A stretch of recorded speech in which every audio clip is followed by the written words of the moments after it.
नमस्कार करता हूं आप सभी का। मारू प्रदेश में आप देख रहे हैं एनडीटीवी राजस्थान। मेरे साथ मेरा नाम है आदित्य झा। जयपुर की ओर चलेंगे। बड़ी खबर आ रही है, बता दें आपको। वन रक्षक भर्ती परीक्षा पेपर लीक मामले में खुलासा हुआ है। पेपर लीक मामले में हिरासत में 2 और आरोपी कबराराम और लिखमाराम को पुलिस ने पकड़ा है। सहायक स्टेशन मास्टर कबराराम पालनपुर में है तैनात। बाड़मेर में तैनात कांस्टेबल लिखमाराम गिरफ्तार किया जा चुका है। गिरफ्तार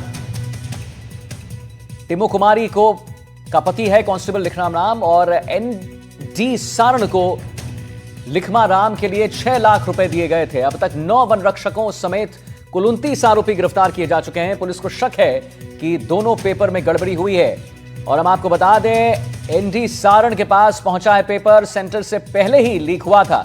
एनडी सारण कांग्रेस का पूर्व पार्षद है। 2020 में वन रक्षक भर्ती परीक्षा का पेपर लीक जो है वो हुआ था। पुनः बता दें, जयपुर से बड़ी खबर। वन रक्षक भर्ती परीक्षा पेपर लीक मामले में खुलासा। हर्षा कुमारी सिंह लाइव जुड़ गई हमारे साथ, जिनसे हम बात करेंगे। हर्षा जी, पेपर लीक मामले में हिरासत में 2 और आरोपी कबराराम और लिखमाराम को पुलिस ने अब पकड़ लिया है। जी बिल्कुल, देखिए ये जो फॉरेस्ट गार्ड का पेपर जो 2020 में लीक हुआ था, ये 2 बार इस सिटिंग्स में ये पेपर हुआ था और पुलिस को अब शक है कि हो सकता है कि दोनों ही बार ये पेपर कॉम्प्रोमाइज़ हुआ है। अब इसमें जो लेटेस्ट अरेस्ट हुए हैं, अभी तक काफ़ी अरेस्ट हो चुके हैं, जिसमें से 9 तो फॉरेस्ट गार्ड ही हैं जो सर्विंग हैं। अभी एक कांस्टेबल को पकड़ा है पुलिस ने और उसका नाम है लिखमाराम। अब आप जानते हैं कि टिमो कुमारी को उन्होंने पहले पकड़ा था, तो ये टिमो कुमारी का हस्बैंड है ये, और लिखमाराम इसको पकड़ा गया है। और लिखमाराम जो है उसने एक असिस्टेंट स्टेशन मास्टर है पालनपुर में, कोराराम, उसके ज़रिए उसने पेपर ख़रीदा था 6 लाख में अपनी वाइफ के लिए, टिमको कुमारी के लिए। और ये मामला इसलिए बड़ा होता जा रहा है क्योंकि इसमें जो मेन कॉन्ड्यूट है, एक तरह से हम कह सकते हैं, जो सारण है, एनएसयूआई में कार्यरत रह चुका है ये, और ये साथ साथ फॉर्मर काउंसलर भी रह चुका है। ये फॉर्मर कांग्रेस काउंसलर है।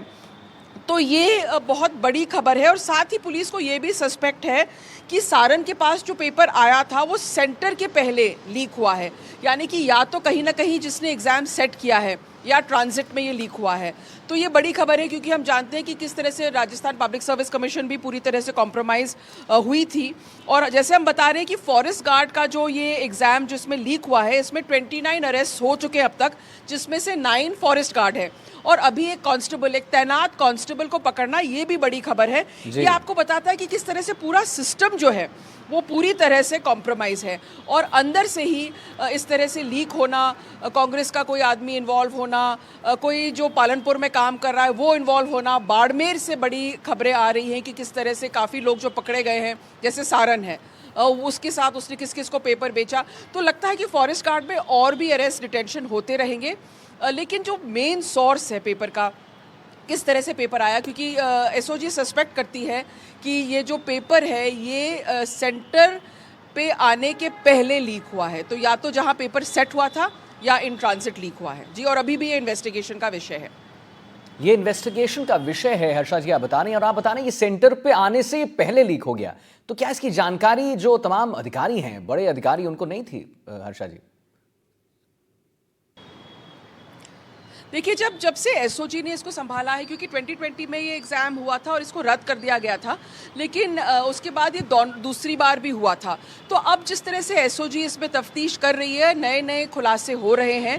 और जैसे फॉर एग्जांपल सारण का नाम आना, और सारण के ज़रिए फिर अब ये लोग, जैसे कांस्टेबल वो पकड़ा गया है, टिमकू कुमारी पकड़ी गई है, उसका हस्बैंड पकड़ा गया है, उन्होंने जिससे पेपर लिया उसको पकड़ लिया उन्होंने, उसने 6 लाख दिए थे और पेपर खरीद के लाया था, वो मिडिलमैन थे। तो ये जो कड़ी से कड़ी है जुड़ती जा रही है। और इसमें ये बात है कि अब जब एसओजी गहनता से इसमें तफ्तीश कर रही है तो नए खुलासे आ रहे हैं। फॉर एग्जाम्पल इस कांग्रेस काउंसलर का नाम आना, जिससे बहुत कुछ की इन्फॉर्मेशन इनको मिल गई है।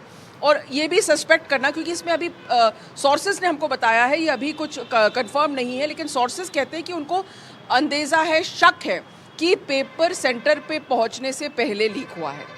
जी बिल्कुल। पहले तो हम अपने दर्शकों को जरा बता दें कि ये जो हम खुलासा कर रहे हैं, ये हम आपको एक चीज दिखा रहे हैं एनडीटीवी राजस्थान पर। एनडीटीवी राजस्थान ने ही सबसे पहले ये खुलासा किया और हमारे साथ लगातार हर्षा जी जुड़ी हुई हैं। तो हर्षा जी, 9 वन रक्षकों समेत 29 आरोपी अब गिरफ्तार किए जा चुके हैं। क्या और भी गिरफ्तारी होगी अब जब यहां पर एक कांग्रेस के पूर्व पार्षद इस पूरे स्टोरी में आ गए हैं? तो आपको लगता है कि और भी खुलासे हो सकते हैं हर्षा जी? जी बिल्कुल, देखिए क्योंकि वो एक तरह से की था, वो पेपर को लेकर और वो लेन-देन पैसे का वो कर रहा था। जो इन्होंने एएसएम पकड़ा है, जो असिस्टेंट सब स्टेशन मास्टर है, जो पालनपुर में काम कर रहा है, कौराराम जिसको पकड़ा है, वो एक एजेंट था। तो उसने और किसको दिया, क्योंकि टिंकू कुमारी को पहले इन्होंने पकड़ा। टिंकू कुमारी को पकड़ने के बाद उन्होंने उसके हस्बैंड लखमाराम को पकड़ा।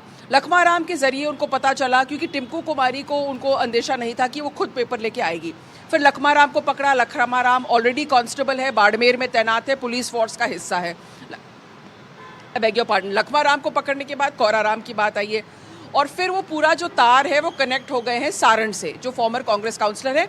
और जैसे मैंने बताया, इसमें 29 अरेस्ट हो चुके हैं, आगे भी अरेस्ट होंगे, क्योंकि अब एसओजी गहनता से इस एग्जाम का कैसे पेपर लीक हुआ, कैसे मोडस ऑपरेंडी हुई, अभी तक तफ्तीश खत्म नहीं हुई है। और जैसे मैं कह रही हूँ कि ये पेपर कब लीक हुआ और कैसे लीक हुआ, ये सबसे बड़ा सवाल है, और हो सकता है आगे जाके इसका खुलासा भी हो जाएगा। जी, और देखिए सबसे बड़ी बात इसमें मुझको लगता है ये है कि देखिए एनडी सारण को लिखमाराम के लिए 6 लाख रुपए दिए गए थे। हर्षा जी, इस पे आपका जरा आकलन जानना चाहूंगा। ये भी बात सामने आ रही है, 6 लाख रुपए जो है वो दिए गए थे। तो मुझे लगता है कि कई ऐसी श्रृंखलाएं होंगी जहां पर 6 लाख, नहीं पता कितने लाख रुपए, लेकिन मुझे लगता है कि बड़ा सम यहां पर दिया गया होगा।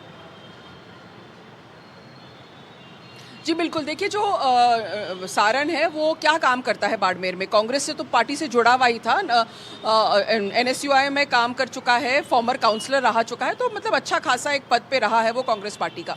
अब वो क्या करता है कि वो वहाँ पर, क्योंकि आप जानते हैं कि ऑयल की इंडस्ट्री है, तो गाड़ी वगैरह ट्रांसपोर्ट का काम करता है वो, और गाड़ी सप्लाई करना, इस तरह से उसने अपने पैसे बनाए हैं। तो उसके पास एक तरह से राजनीति में भी सक्रिय रहने के लिए उसके पास अच्छा खासा सम है।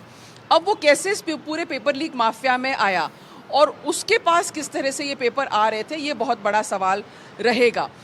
साथ ही उस एरिया में जो है फॉरेस्ट गार्ड के जो एग्ज़ाम्स हैं या फॉरेस्ट गार्ड जो लेते हैं, उसमें यूथ में बहुत ज़्यादा उत्सुकता होती है, बायतू में, बाड़मेर में, कि इस टाइप की नौकरियां उनको वहाँ पर मिल जाए जो फॉरेस्ट गार्ड में शामिल हो सकते हैं। तो उसमें कहीं ना कहीं एक कोई मुनाफा रहता है, क्योंकि आप जानते हैं कि राजस्थान में जो फॉरेस्ट की बाउंड्रीज़ हैं और वहाँ पर अगर खेती वगैरह हो रहा है तो उसको लेकर काफ़ी स्कोप रहता है कुछ इर्रेगुलर एक्टिविटी करने का। जी जी, चलिए बहुत बहुत धन्यवाद करेंगे आपका हर्षा जी, महत्वपूर्ण जानकारी देने के लिए, अपना आकलन बताने